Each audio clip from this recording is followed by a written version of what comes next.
All right, let's talk about the ups and downs of Mega Man 6. So I played these in order now. So I played 1, 2, 3, 4, and now and 5, and now 6. And I'd have to go back and look to be sure, but I believe every one I've ranked a little higher than the last. So I think they're getting incrementally better.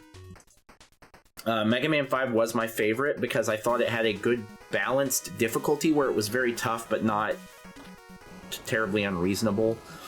I think some of the earlier ones were a lot more unreasonable. I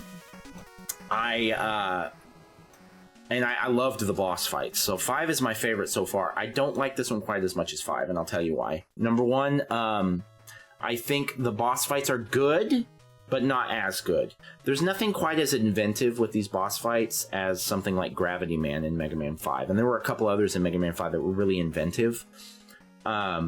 A lot of these guys have very similar movesets. They're very similar. I've noticed that they're not as fast as some of the older Mega Man games. And in the older Mega Man games, they jump around like crazy. They're flying around all over the place. It's very difficult to keep tabs on them. They move more like that in these games, and I like that. I think that's an improvement.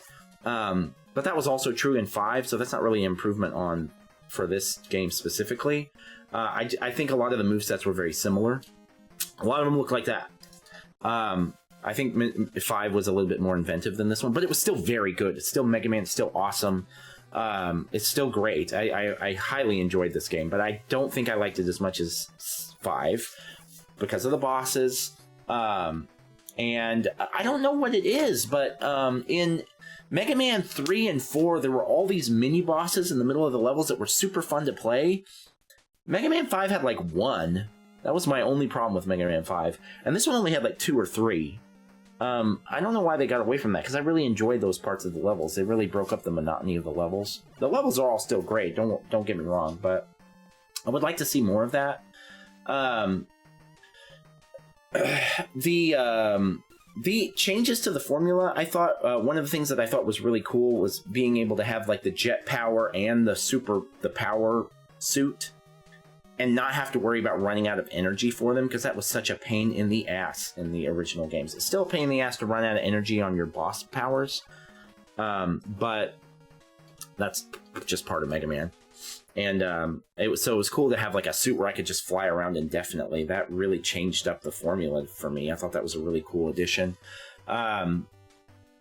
I think the bosses at the end were good, but I've seen better. I think 4 and 5 both had better end game bosses. I feel like this is, I wouldn't go as far as to call it a regression, but maybe a bit of a stagnation. Like, I don't really see some improvements to the formula that are really cool, but as far as the overall gameplay, I'm not seeing a big improvement. I just don't think the bosses were there in the same capacity as the last couple. And then there's this one other problem with Mega Man that's just always been a problem. The fact that you have to go to the pause menu to change all of your abilities all the time. And then the final levels, you're constantly having to do that just to move forward, is extremely annoying. I recognize that with a Nintendo game, you're dealing with a very limited number of buttons, and so there's not really a way to deal with that. But it's just an annoyance. But overall, I think this is a great game. I think it is the first one that wasn't an improvement on the last, though. So that's worth noting. Oh, and of course we didn't talk about this, but the art style is just so perfect in this series. This doesn't really mix things up. I'm not sure I would even want it to in that department, but it's a continuation of the awesome. I mean, when you see Mega Man art design, you know it's Mega Man. You know it's not Mario, it's not Ninja Gaiden, it's not Sonic, it's Mega Man. It's very specific, like the big eyes on the enemies, and just like the way that their eyes are drawn, and the way that the machines look, and they're like spinning blades, and they're whirring fans, and all the different bosses with their little crazy arms or whatever. It's just a very distinct art style, and I love that. It's especially with such a much older game, like a Nintendo game. This is one of the last Nintendo games, I would imagine. It came out in '93, I think. That's late for regular Nintendo. And so you got a limited number of pixels that you're working with, and to have such a distinctive art style with such a limited technology is extremely impressive. The platforming was all good, very clean. The last ever since Mega Man 3, that's been pretty on point. Mega Man 1 and 2 were rough with the platforming, but 3 on, the platforming's been nice and precise and very clean and very good. So that's all in its right place. Overall, man, I'm just really enjoying playing through these games. I did not like the first one very much, and 2 was a struggle too.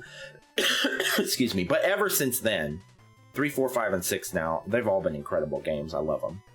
All right, that's it. This is normally the part of the video where I would say, Mega Man 6, it's been fun, but we're now going to delete you from our console. Actually, you know what? We are going to do that because this is the last game in the